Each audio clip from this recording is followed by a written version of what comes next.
Pak Ustaz, dipersilakan Pak Ustaz.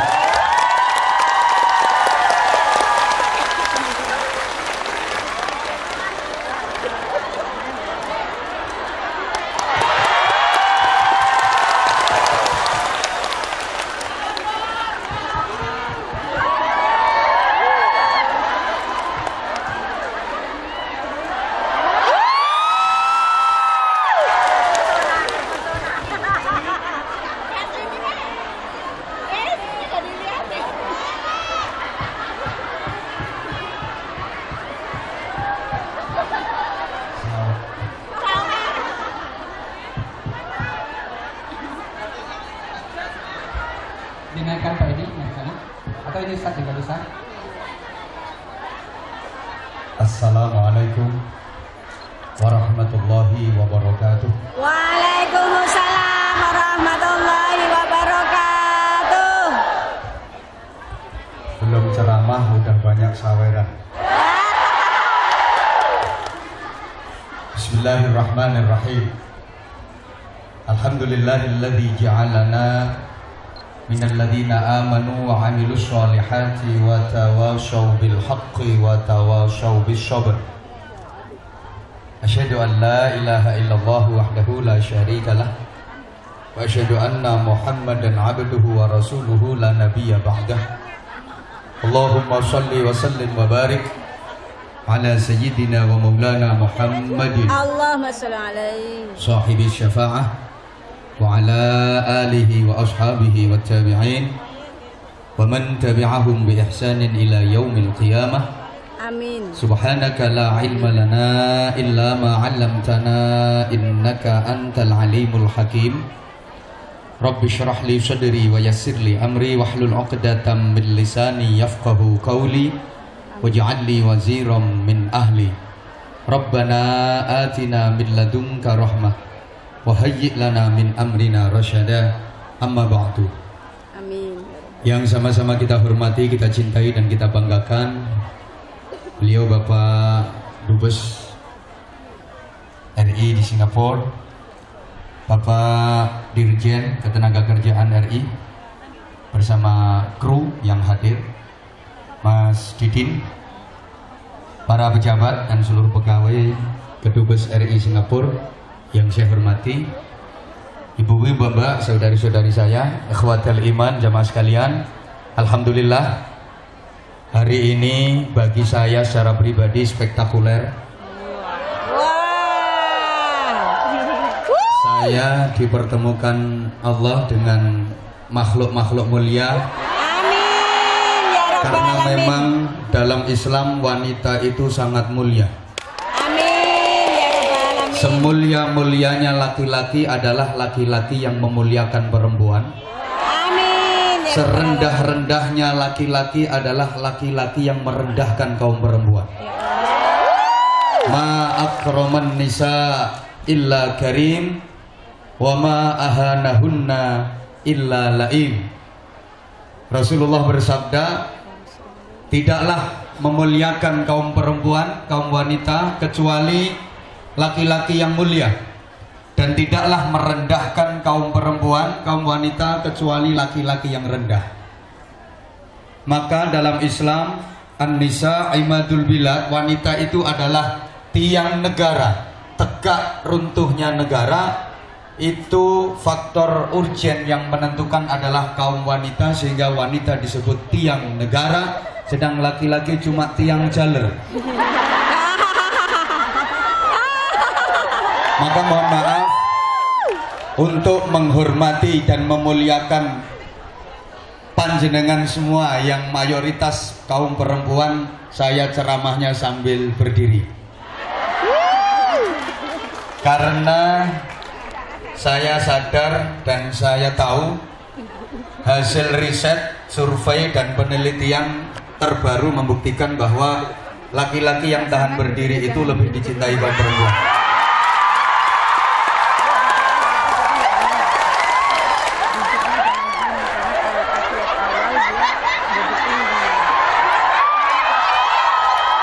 Kok ketawanya nggak enak banget.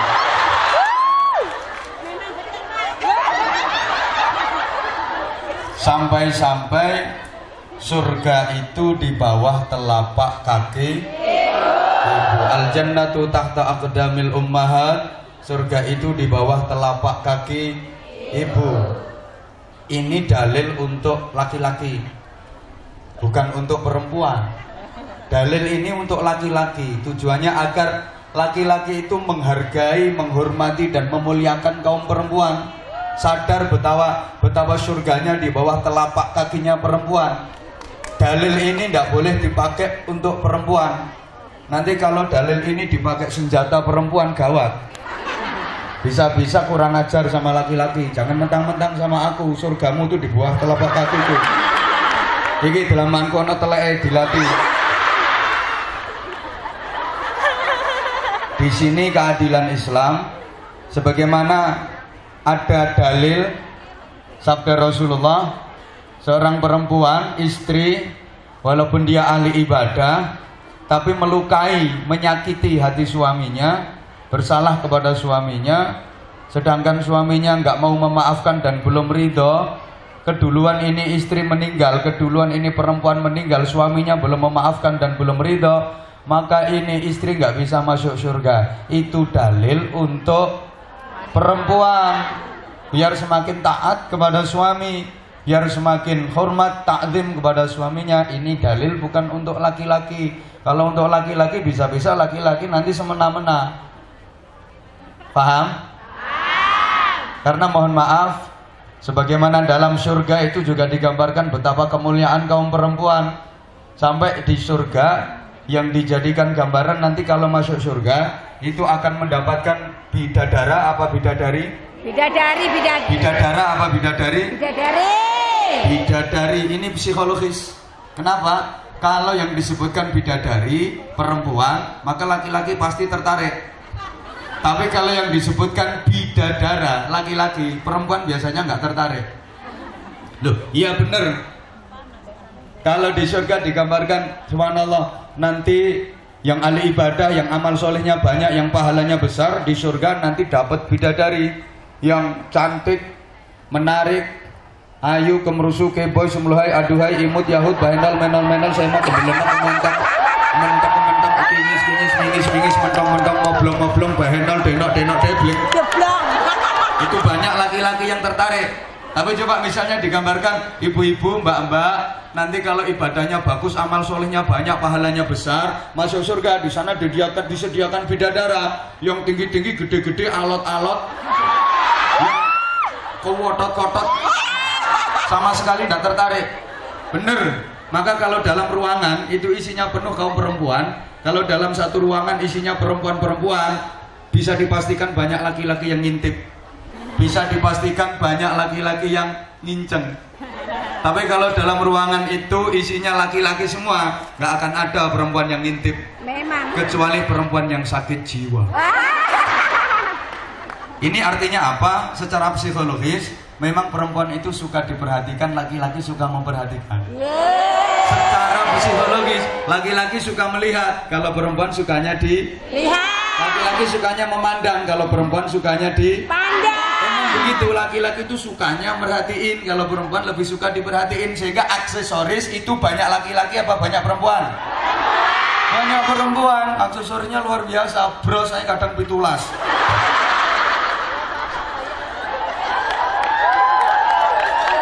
Mohon maaf loh, iya emang bener. Pakaian banyak perempuan, perhiasan banyak perempuan, aksesoris banyak perempuan. Itu wajah aja kalau perempuan zaman sekarang, area wajah aja nominalnya bisa sampai 10 juta. Udah pakai maskara, pakai lagi bedak lapis 7. Udah kayak gitu masih dipakai blush on, masih pakai eyeshadow. Alis saya digawe kayak setangnya sepeda motor. Itu masih pakai bulu mata palsu yang anti badai. Itu bahasa Inggrisnya aidep. Itu kalau dipakai kayak kepiting jalan. Ini kaum perempuan. Tapi coba laki-laki, bukan cuma simpel jemburis. Kadang mau ke acara nggak usah mandi, asal pakaian udah berangkat wes. Celananya sampai ono gambare puluh. nggak mikirin itu. Kalau laki-laki mohon maaf sehingga ibu kalau masuk ke dalam satu kamar di situ kok banyak cermin, banyak kaca cermin, itu tandanya kamarnya cowok apa cewek? Bisa dipastikan itu kamarnya cewek. Kalau kamarnya cowok kayak kamarnya Pak Didin, paling adanya pecahan kaca spion. Itu pun ada kecelakaan, Pak Didin mendekat bukannya mau nolong, ngambil pecahan spionnya itu. Allahumma sholli ala Muhammad. Allahumma sholli. Itu secara psikologis, mohon maaf, perempuan bekerja itu boleh apa tidak? Boleh. Dalam menang saya. Satu ketika putri Rasulullah Shallallahu Alaihi Wasallam, Allahumma sholli alaihi. Sayyidatun Nisa'i Ahlil Jannah,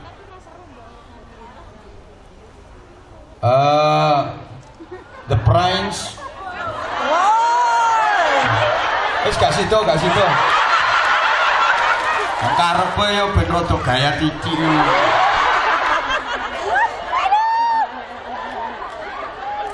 Pemimpin dari para perempuan-perempuan ahli surga itu Fatimah Az-Zahra satu ketika mengadu kepada Rasulullah, wahai Rasulullah, wahai abahku, ada apa putriku? Lihat tanganku. Emangnya kenapa tangan kamu? Ini tanganku penuh kapal. Ini maksudnya bukan kapal laut, itu apa namanya? Haya, kapalan nih loh, kapalan penuh kapalnya, penuh kapal. Kapalan nih loh, kapalan. Kok sampai kayak gitu? Ya, karena saya bekerja untuk membantu suami saya, karena saya bekerja cari nafkah untuk meringankan beban suami saya. Rasulullah tersenyum, kemudian ditanya, emang kamu kerjanya apa? Saya ngangsu. Baru bahasa Indonesianya. Mengangsu itu Gusto menengo. Ini yang ceramah saya, terserah saya pakai bahasa apa. Saya mengangsu. Mengangsu apa tuh Pak? Kamu. Embuh. Mengambilkan air, Pak Dirjen gayane guyu. Atik pura-pura gak ngerti omahmu Malang ae.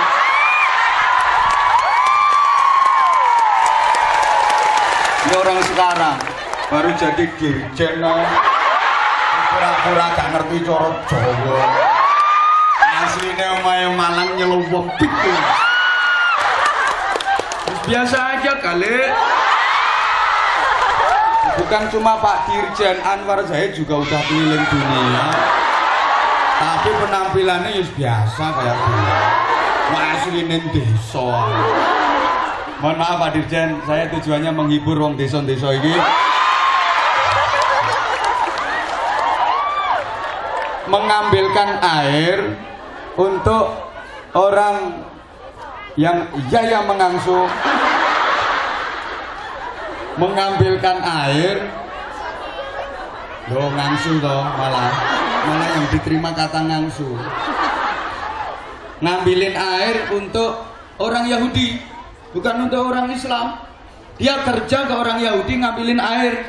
Orang Yahudi yang udah tua dia nggak kuat ngambil air untuk kebutuhan mandi, untuk kebutuhan minum. Kalau ini kan masih kuat nganter minum.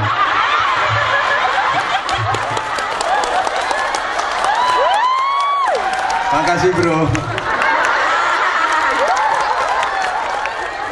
Ini orang Yahudinya udah nggak kuat. Kaya pas tekomu ini kok pas. Iki sing pinter kene dudu iku. Jadi ngambilin air untuk orang Yahudi untuk kebutuhan minum, untuk kebutuhan mandi dengan upah sekian. Kerja kepada non muslim itu hukumnya diperbolehkan dalam Islam, asal kerjanya dalam koridor-koridor yang benar. Maka ndak usah khawatir kalau ada yang bilang wah kerja sama non muslim itu hukumnya haram, suruh menghadap saya tak tutuk aneh ndase. Sedang putri Rasulullah sendiri juga kerja sama orang Yahudi, ngambilin air itu loh, dapat upah sekian untuk meringankan beban suaminya. Justru perempuan seperti itu perempuan yang luar biasa itu. Padahal sesungguhnya kerja itu kewajiban istri apa kewajiban suami? Agama apapun seperti itu prinsipnya. Laki-laki sebagai penanggung jawab. Tapi mulia luar biasa seorang istri yang mau meringankan beban suaminya. Subhanallah, meskipun sebenarnya suaminya yang kurang bener. Loh iya, kalau ada suami yang model kayak gitu itu mestinya aturannya mohon maaf. Istri yang doa, suami yang kerja. Betul. Karena saya sering sampaikan di balik laki-laki hebat pasti ada istri yang selalu mendoakan. Amin. Pasti. Betul. Tapi di balik perempuan atau di balik istri-istri yang sukses pasti ada suami yang stres. Pasti.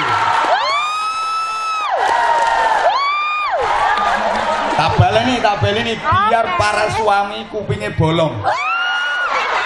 Di balik suami yang hebat pasti ada istri yang kuat yang selalu mendoakan. Tapi di balik istri yang sukses pasti ada suami yang stres. Mesti itu. Maka semakin istri itu sukses, semakin suaminya sukseskan dirimu, streskan suamimu.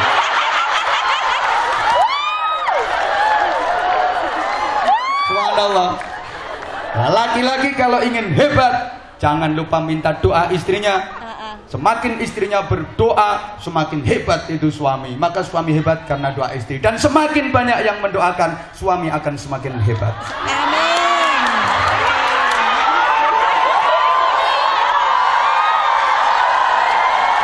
Kok nggak mau? Ya namanya saja istri. Itu kan adalah 3. Kalau cuma 1 is one. Kalau 2 namanya is two. Istri itu berarti Istri 3. kalau 4 is 4.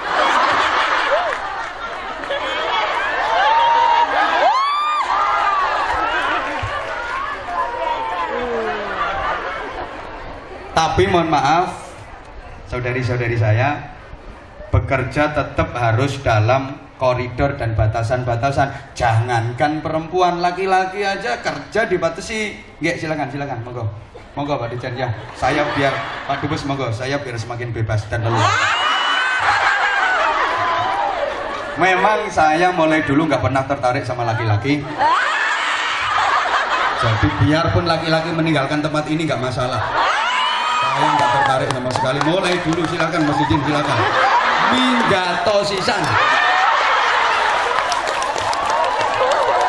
Please. Kan bukankah hari ini idolanya adalah saya? Yang cemburu silahkan meninggalkan tempat ini. Oke, selamat ulang tahun saudara saya Mas Didin. Hari ini spesial buat beliau. Mudah-mudahan semakin berkah. Amin. Bukankah hidup yang nikmat itu adalah hidup yang berkah? Amin. Jabatan yang nikmat yang baik itu adalah jabatan yang berkah. Amin. Suami yang baik ya suami yang membawa Berkah. Istri yang baik adalah istri yang membawa Berkah. Anak-anak yang baik itu adalah anak-anak solih-solihah yang menjadikan keluarganya Berkah. berkah. Rezeki yang paling baik adalah rezeki yang berkah. Duit yang paling baik adalah duit yang berkah. Berkah itu tidak harus banyak. Salah satu tandanya berkah itu ada ketentraman jiwa, ada ketentraman batin. Banyak tapi kalau nggak menjadikan ketentraman itu namanya nggak barokah. Duit banyak, gaji 1 bulan 20 juta. Tapi kalau nggak barokah, anak laki-lakinya kena narkoba, anak perempuan hamil di luar nikah, suami menghamili tetangga. Itu kan nggak berkah itu namanya. Halo? Ya. Pilih mana? Gaji 20 juta tapi keluarga nggak tentrem, sama gaji 50 juta tapi keluarga tentrem.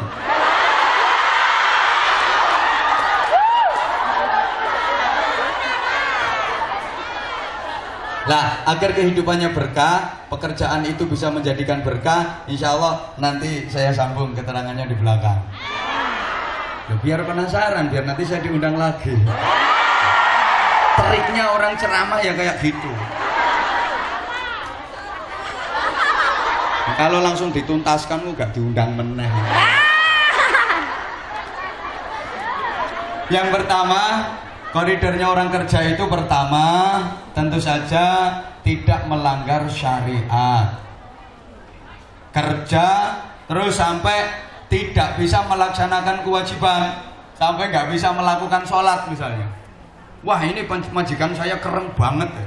Majikan saya kejem banget, saya dilarang sholat, saya nggak bisa mengerjakan sholat. Nggak ada orang yang nggak bisa mengerjakan sholat selama masih hidup. Jadi kalau ada yang beralasan ini karena majikan saya ini jahat sehingga saya nggak diperkenankan untuk melaksanakan sholat, itu sama sekali alasan yang salah.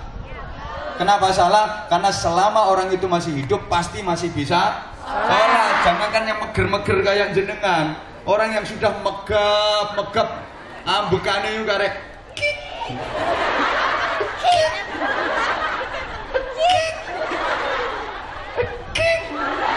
itu aja masih bisa sholat kok, betul? Betul?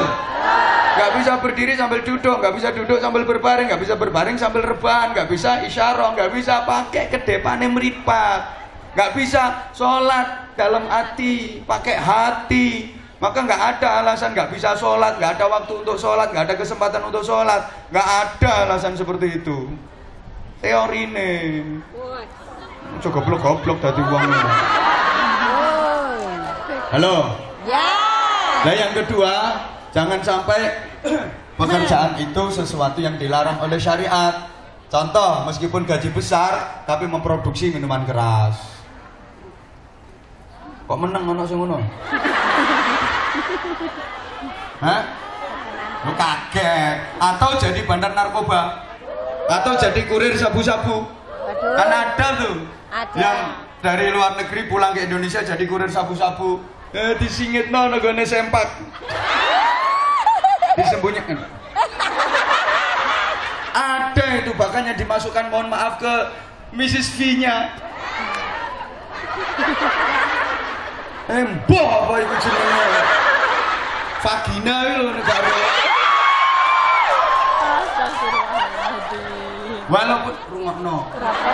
Walaupun itu penghasilannya gede, mungkin gaji Anda 5 tahun kalah sama jadi kurir itu, tapi kan yo diharamkan, itu tidak diperbolehkan.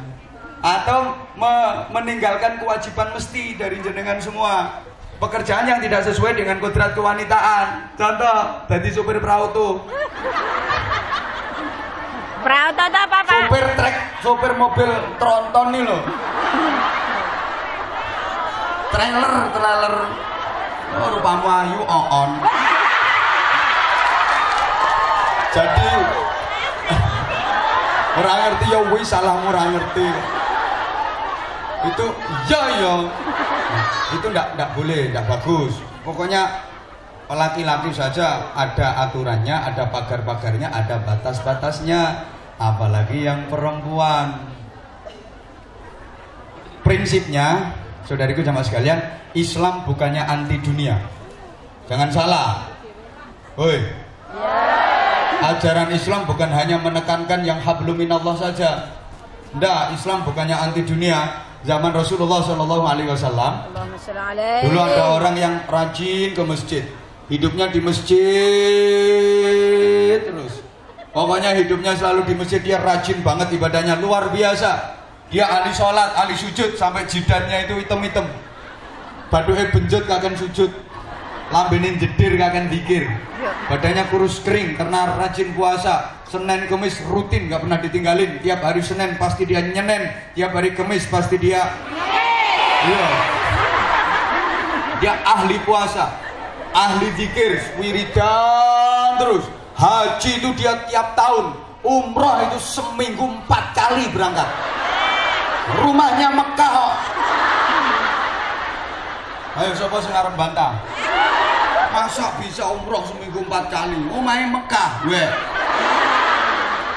Kan dia rumahnya di Makkah. Terus luar biasa dia. Ibadahnya bagus. Sampai orang-orang itu pada bilang, wah itulah calon penghuni surga. Itulah penduduk surga yang ada di dunia ini. Ya orang itu penduduk surga. Semua orang berkata begitu. Dan berita itu sampai kepada Rasulullah. Kemudian Rasulullah mengeluarkan pernyataan. Kamu jangan mudah-mudah memvonis orang ahli surga. Enak banget kalau dia ahli surga. Loh iya kan Rasulullah. Dia rumahnya masjid. Dia nggak pernah keluar dari masjid. Hidupnya di masjid iktikaf terus sampai bokongnya itu ngoyot. Dia selalu baca wiridan. Lambene umi-umi terus. Padahal belum tentu baca wiridan. Bisa jadi ngapal ke utang itu. Dan tangannya selalu pegang tasbih.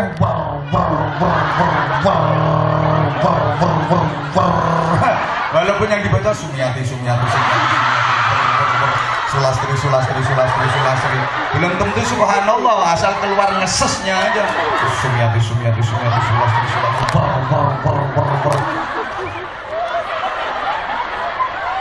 dia kan selalu iktikaf di masjid. Dia ahli ibadah, hidupnya untuk ibadah, mengabdi kepada Allah.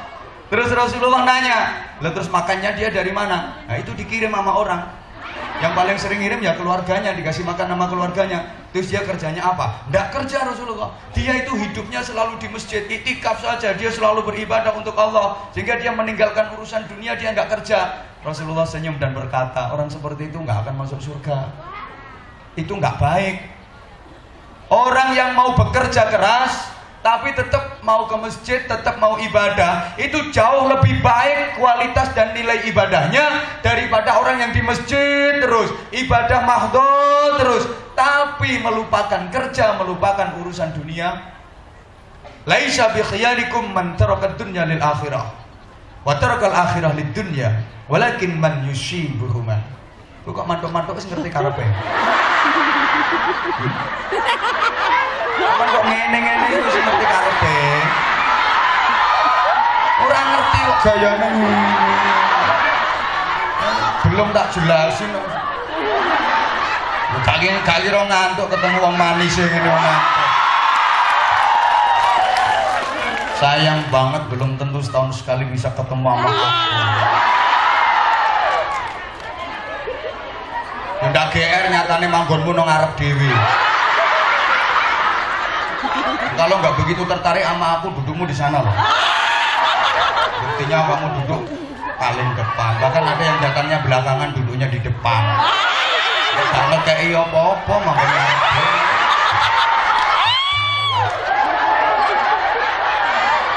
Allahumma sholli ala Muhammad. Allahumma sholli alaihi. Bukanlah sebaik-baik kalian itu orang yang meninggalkan dunia untuk urusan akhirat. Kak nyindir, Kak. Nyindir deh, Pak. Nutui. Bukanlah sebaik-baik kalian. Gak usah nelpon aja, tak antem bisa. Ngaji karo telepon.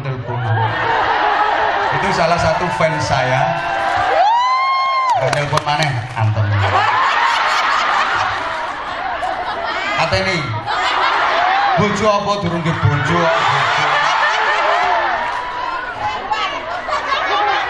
Alhamdulillah fans Anwar Zahid di Singapura semakin banyak. Mas Jin nggak boleh ngiri ya.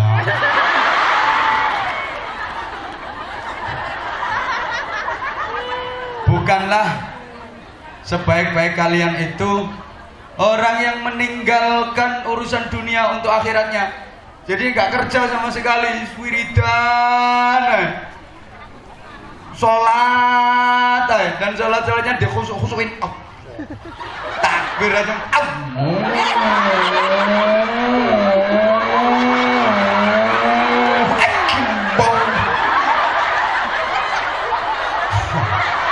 Bacaannya di fase-fasein, nggak oleh nelpon yo. Oh bilang nesu, sudah wah, wah,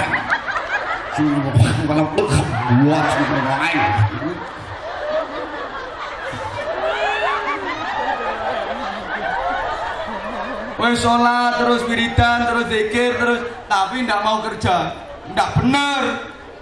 Apalagi urusan dunia, makan dia karena tidak kerja terus menjagakan orang lain. Jaga kewi loh.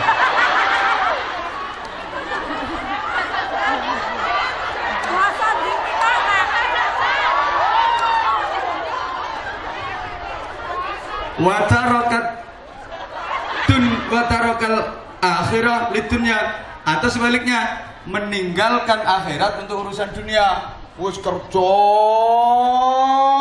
tapi tidak mau sholat, tidak pernah mau ngaji, tidak pernah mau berzikir. Wis pokoknya urusannya kerja dan kerja. Bukan itu.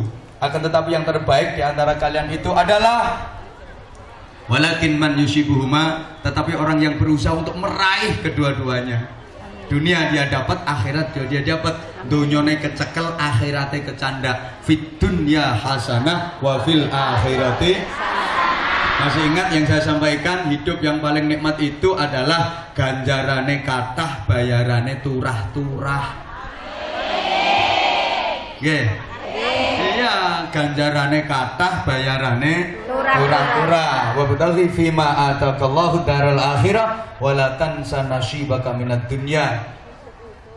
Cari kebahagiaan akhirat, tapi jangan lupa bagianmu dari dunia juga harus kalian raih. Jangan sampai salah. Wong sing paling enak kayak gitu. Maka apapun yang kita lakukan, kita niat konsentrasinya akhirat. Tapi jangan sampai lupa dunianya.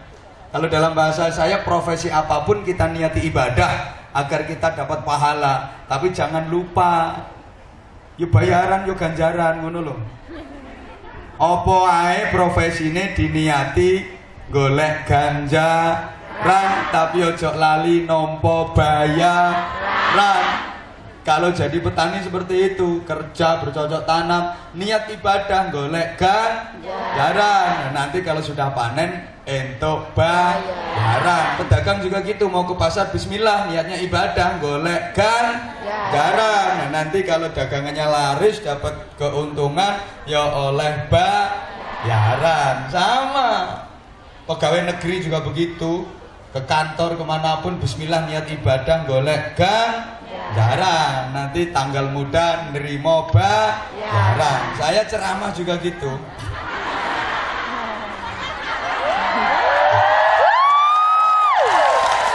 Ya iya, kalau nggak gitu ya salah saya. Maka mungkin sebentar lagi ya ada kardus keliling, tapi nanti di komando. Ayo lokno ngemis tak antemi. Ini saya menyalurkan biar bener, nggak salah sasaran, nggak digawe tuku klambi sing ngetok udele mah. Kok ya tau ora udel bareng sampe.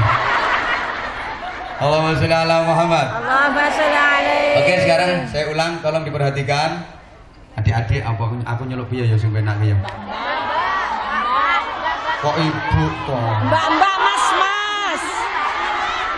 Wis sakarepku, ana ibu, ana mbak, ana adik, ana sayang. Terserah aku mau panggil apa. Ya udah, kalau nggak mau disayang sama aku nggak apa-apa.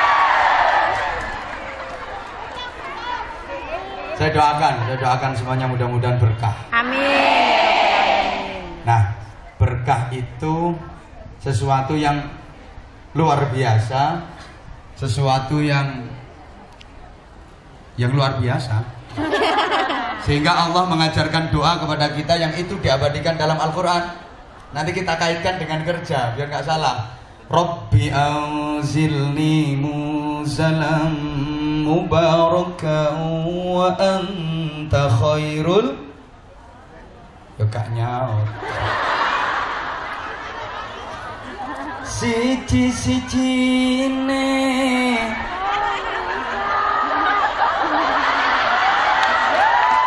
lek ngono itu apa? Ya Allah. Rabbi anzilni munzalam mubarakan wa anta khairul munzilin. Ya Allah, tempatkanlah aku dimanapun kapanpun dalam posisi yang selalu engkau berkahi. Amin. Apapun yang saya lakukan engkau berkahi, dimanapun saya tinggal selalu engkau berkahi. Amin ya Allah. Karena memang hidup yang paling enak itu kan hidup yang berkah.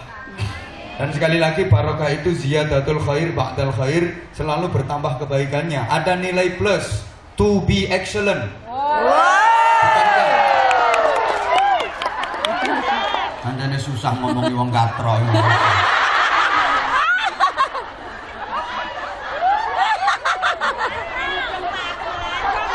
Semakin lama semakin mulia, semakin lama semakin bermakna. Tambah suwe tambah sae, tambah akeh ibadahe, tambah kathah ganjarane, Amin. tambah bagus akhlake, Amin. tambah akeh bayarane, Amin. tambah larang regane. Itu hidup yang barokah. Hidup semakin lama jangan semakin murah. Urip model opo? Awal-awal kerja gajine 20 juta, untuk 5 tahun gajine kari 2,5 juta. Itu kan yang tidak bener toh. Hidup ini semakin lama harus semakin mulia, harus semakin Mahal. berharga, harus semakin mahal. Barang donya tambah suwe tambah larang kok. Betul. Betul? Betul. Coba solar, bensin, BBM itu semakin lama semakin Mahal. mahal. Kain, baju apapun itu semakin lama semakin Mahal. mahal. Oh, tanah semakin lama semakin Mahal. harga sawah sekarang semakin lama juga semakin mahal. Makanya suruh hemat tadi sama Pak Dirjen agar bisa beli sawah. Ojo tuku kelambi ya, ganti HP ya. Ini wes HP-an kayak gitu, subhanallah, imbasnya luar biasa. Oh, dulu itu kalau sama kiai didengar nasihatnya, direnungkan, dihayati, diamalkan. Tapi kalau sekarang ada kiai ngomong, itu di like terus di komen.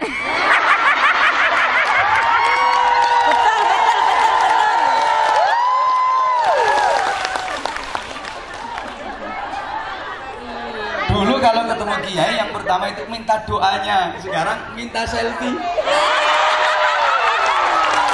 Apalagi kiainya kayak aku.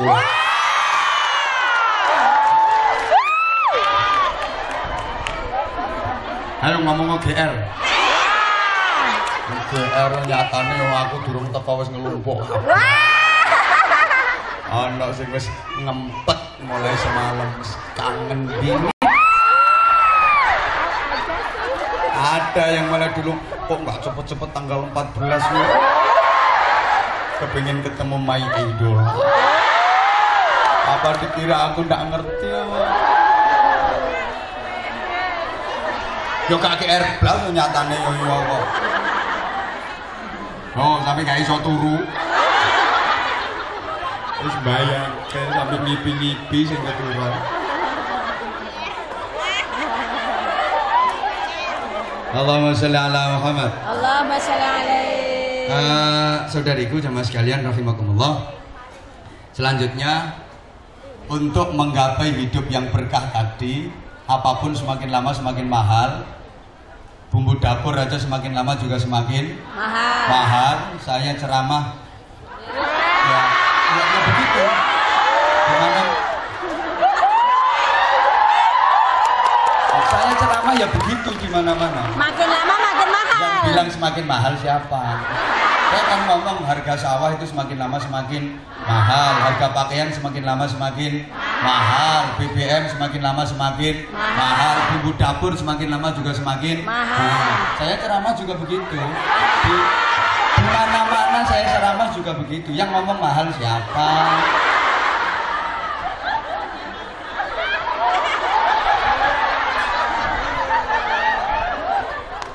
Maka agar hidup ini berkah, jangan sampai kita menyia-nyiakan peluang. Likullil waqt amalun. Setiap waktu yang kita jalani dalam hidup ini harus ada amal kebaikan di dalamnya. Jangan sampai ada waktu yang kita lalui tanpa ada amal kebaikan di dalamnya. Ingat, al-waqt kasaif. Waktu itu ibarat pedang. Namanya pedang itu ya pedang. Kalau kita pandai memanfaatkan, banyak keuntungan yang bisa kita dapat dari senjata itu. Bukan cuma untuk nakut-nakutin musuh, untuk benteng pertahanan juga. Banyak yang bisa kita raih dengan pedang itu. Tapi kalau kita nggak bisa memanfaatkan, kalau kita nggak bisa menggunakan, maka pedang itu bisa memenggal leher kita sendiri. Demikian pula dengan waktu. ibarat pedang. Waktu kalau kita pandai memanfaatkan, maka banyak hal yang bisa kita raih dengan waktu itu, banyak hasil yang bisa kita raih dengan waktu itu. Tapi kalau kita nggak pandai memanfaatkan waktu, maka waktu itu yang akan membunuh kita sendiri. Artinya membunuh peluang kita untuk mendapatkan kebaikan, membunuh kesempatan kita untuk mendapatkan hasil yang baik. Nah, sehingga orang orientalis, orang-orang barat yang mereka orientalis, yang kata Pak Dirjen tadi hedonis, diomongin ngono ku masuk sampean ngerti apa hedonis. Yang mereka hedonis, materialis, mereka punya pepatah time is money. Waktu adalah wajar karena mereka emang materialis, karena memang mereka hedonis. Jadi waktu bagi mereka adalah uang. Siapa yang pandai memanfaatkan waktu, maka dia akan mendapatkan banyak uang.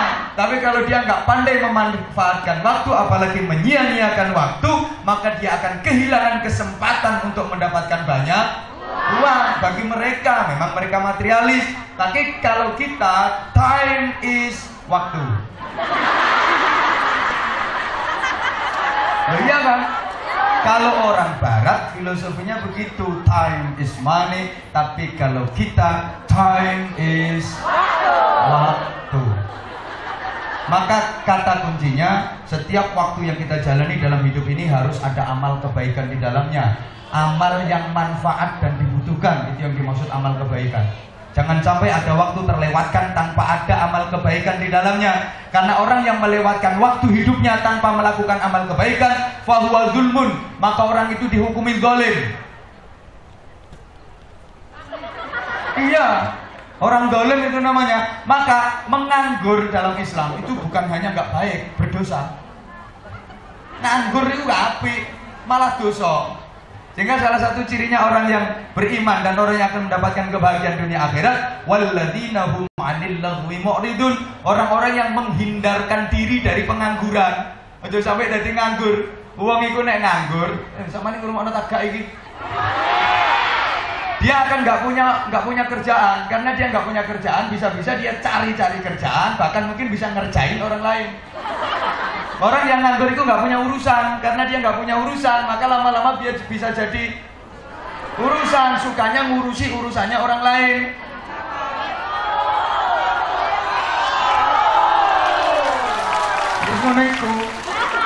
Maka Rasulullah menyatakan, min husni islamil mar'i tarkuhu ma la ya'ni. Termasuk tanda bagusnya keislaman seseorang itu adalah dia meninggalkan sesuatu yang tidak ada manfaatnya. Berarti meninggalkan pengangguran. Sesuatu kalau nggak ada manfaatnya ditinggalin. Gosip itu banyak manfaatnya apa banyak madorotnya? Diulangi, gosip itu banyak manfaatnya apa merugikan? Tapi ada nggak yang suka gosip yang datang di sini?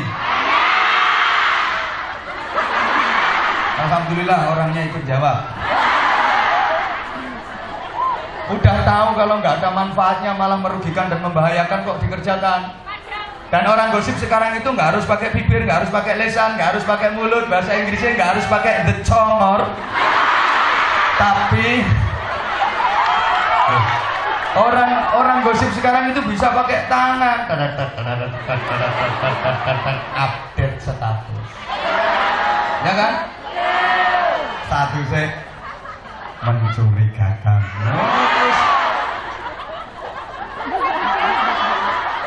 Tidak karu-karuan lah. Mohon maaf, sesuatu yang gak ada manfaatnya ditinggalin. Itu salah satu ciri keislaman seseorang. Likul lil waqt amalun, setiap waktu harus ada amal kebaikan di dalamnya. Amin. Kemudian walikuli amalin waktu, dan setiap amal kebaikan harus tepat waktu. Jadi saya ulang, setiap waktu harus ada amal kebaikan, dan setiap amal kebaikan harus tepat waktu. Karena amal baik sebaik apapun amal itu, kalau nggak tepat waktu akan sia-sia, tidak ada gunanya, bahkan mubazir dan nggak sah. Allahumma sholli ala Muhammad. Allahumma sholli alaihi. Sholat itu baik apa jelek? Baik. Sholat itu jelek apa baik? Baik. Nah, tapi misalnya jam 10 pagi sudah sholat zuhur. saking semangate jam 11 pagi sholat maghrib. Sah apa enggak sholatnya? Kenapa? Karena tidak tepat waktu. Hari raya Idul Adha dan Ayyamut Tasyrik itu waktunya kurban, masih kurang 2 bulan. Saya apa ya? Ya kurang 1 bulan lah, 1 bulan setengah. Terus besok pagi ya nyembelih kambing. Dan nyapa kok nyembelih wedhus kurban. Mumpung duit.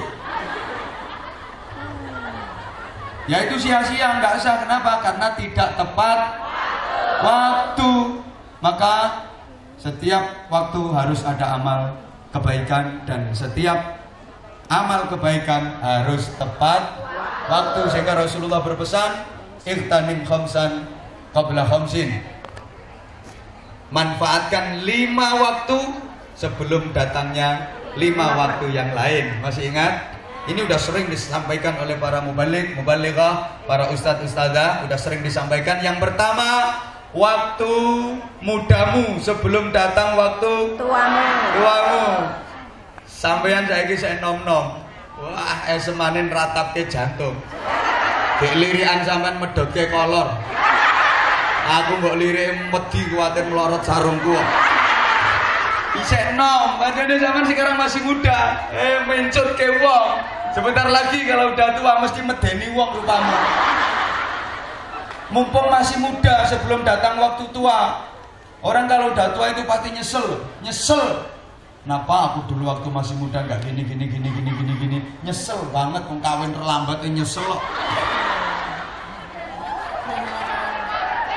Kenapa kok nggak jadi? Nyesel. Bener nanti nyesel. Pasti itu nanti nyesel. Halo. Benar, subhanallah, mumpung masih muda. Jadi ya mohon maaf kalau terpaksa saya memperhatikan Anda. Nah, karena nanti kalau udah tua males aku nyawang sampean. Penyesalan itu pasti datangnya belakangan. Gak ada orang nyesel di depan itu kan, gak ada. Maka manfaatkan betul mumpung masih muda, mumpung masih bisa kerja. Nah, kerja yang bagus, nanti ditabung untuk modal, kan nggak selamanya tuh sama di sini. Masa arep ngoyot nang kene sampai duwe putu nang kene. Ndak, nanti kalau udah dapat hasil, ini digunakan sebagai modal. Jangan sampai modalnya modal madul ya. Jangan sampai seperti itu, betul dimanfaatkan. Yang kedua, waktu sempatmu sebelum datang waktu sempitmu. Mumpung masih ada kesempatan, faragha qabla syughlik. Jadi mumpung masih sempat ngaji ya ngaji, gak usah pilih-pilih. Ini setiap ada event ngaji, jamaahnya yang datang ya sekian banyak ini. Siapapun yang ceramah, jamaahnya yang datang juga sekian banyak ini. Tergantung. Gak percaya blas. Memang gak percaya, Pak. Ini udah sangkingane Anwar Zahid. Betul.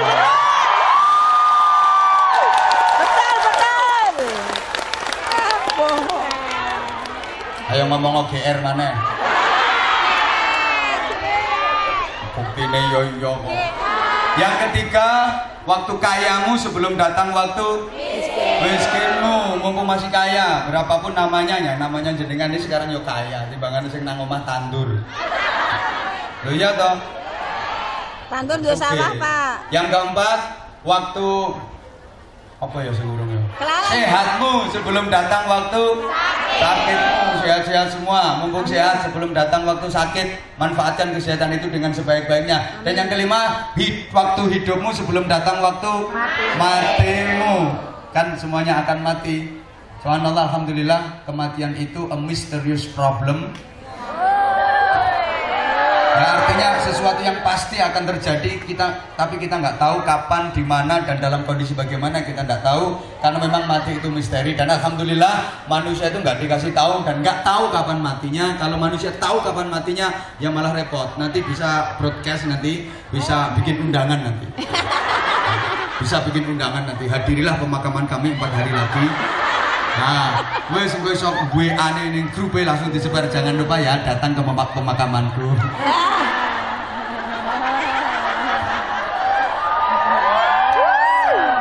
Lima hal ini sebenarnya jemaah sekalian, andaikan diringkes jadi satu cukup.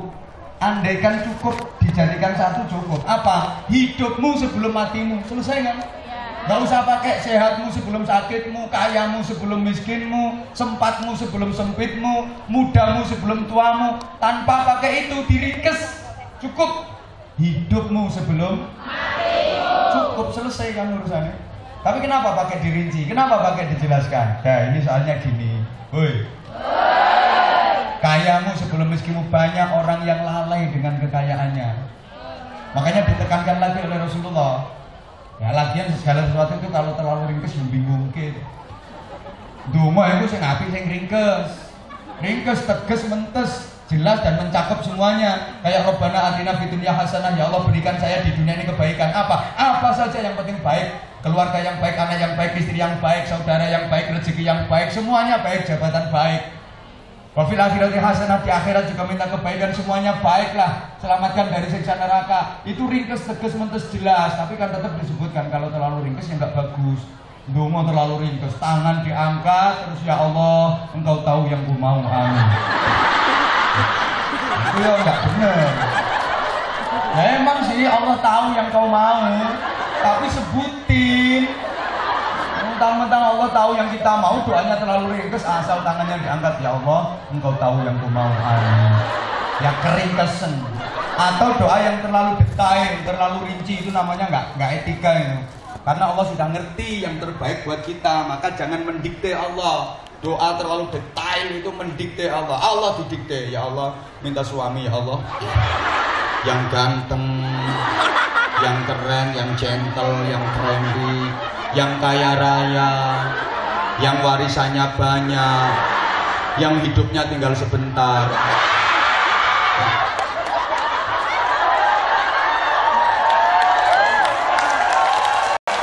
Allah kok didikte. Saya juga gitu, kalau di cowok-cowok tak bilangin, kalau minta istri ya Allah yang solihah, yang ahli ibadah, yang bisa menjadi istri baik buat saya, yang bisa menjadi ibu baik buat anak-anak saya, ngono. Nggak usah terlalu detail, ya Allah minta istri ya Allah yang cantik, yang tinggi badannya 178, yang ukuran BH-nya nomor 54, yang rambut keleknya ngerul-ngerul, yang bokongnya sasisnya rongkilan. Ya Allah kok didetail. Atau doa yang sifatnya nuntut ke Allah, maksa ke Allah. Udah seneng sama cewek, seneng sama cowok, doanya ke Allah nuntut setengah maksa. Ya Allah, aku cinta sama dia ya Allah. Kalau memang dia bukan jodohku, kalau memang dia jodohku dekatkan ya Allah. Kalau dia bukan jodohku, jodohin dong.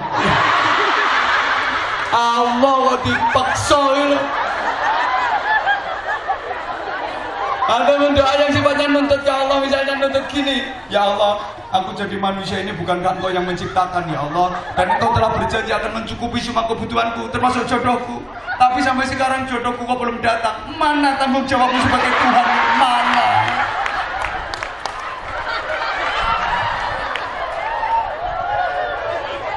Kok tuwek nganggur jadi.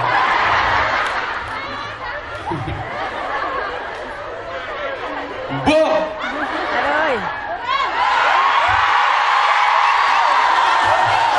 Udah jam 12. Nah selesainya jam berapa? Yang ngangkat tangan 2 mudah-mudahan diduakan.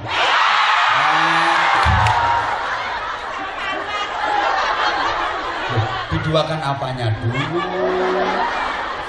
Diduakan anaknya. Laki perempuan kan 2. Solih solehah juga 2 kan? Itu loh. Gandengan. Anak itu begitu. Aku pernah ketemu sama orang Madura. Dia ngomong, anaknya kok banyak banget.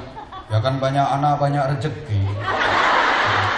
Ya kok banyak anak itu pendidikannya gimana nanti? Ya banyak anak kan banyak rezeki. Anaknya kok banyak kok nggak ikut KB? Ya justru karena ikut KB banyak anak. Apa nggak masuk KB kok banyak anak? Ya justru karena masuk KB banyak anak. Kalau udah masuk KB nggak jadi anak.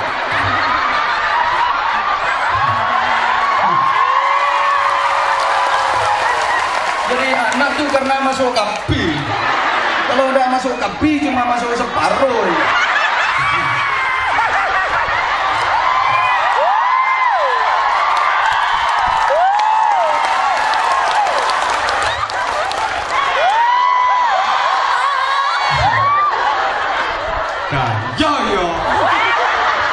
Tawamu bikin aku tersikung.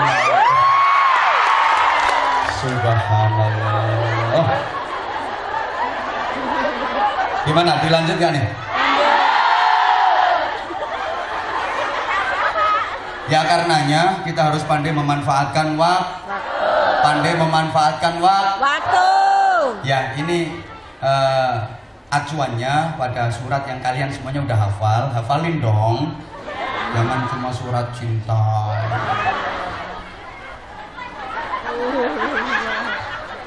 Hidup itu nggak usah kayak gitu lah. Nah gini, Bismillahirrahmanirrahim. Wal 'ashri innal insana lafi khusrin illa alladhina amanu wa 'amilus solihati wa tawashaw bil haqqi wa tawashaw bis sabr. Demi masa, demi waktu asar. Banyak dalam Al-Quran Allah bersumpah pakai waktu karena saking pentingnya waktu. Innal insana lafi khusr, sesungguhnya semua manusia itu berada dalam kerugian. Ini diartikan masuk neraka. Semuanya merugi. Ya, illal ladzina amanu, kecuali orang-orang yang beriman, wa amilus solihati, dan banyak melakukan amal solih. Akeh ngamale. Kalau Anda banyak ngamalnya apa banyak ngomelnya? Banyak zakat malnya apa banyak zakat molnya? Ya. Kalau ke mall, ke toko, ke pasar bawa duit kecil apa duit gede? Kecil. Kalau lagi ada kotak amal kasih duit yang gede apa yang kecil? Kecil. Itulah orang jujur yang medit.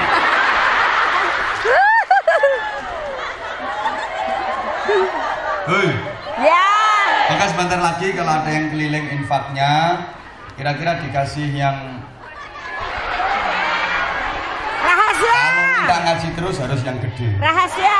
Nah, yang cilik yang gah. Hoi. Ya. Gelangmu renteng pitu. Nyemplungin infak $2. Ya. Walat. Ya. Ingat. Hoi. Ya.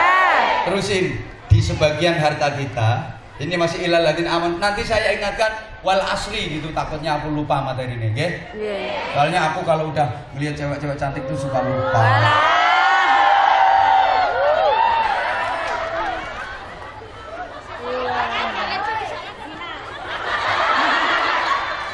Rumangsane aku semaput tenan. Subhanallah, aku memang harus menguatkan hatiku. Ya Allah, tabahkan hatiku. Karena rupanya banyak yang merhatiin aku.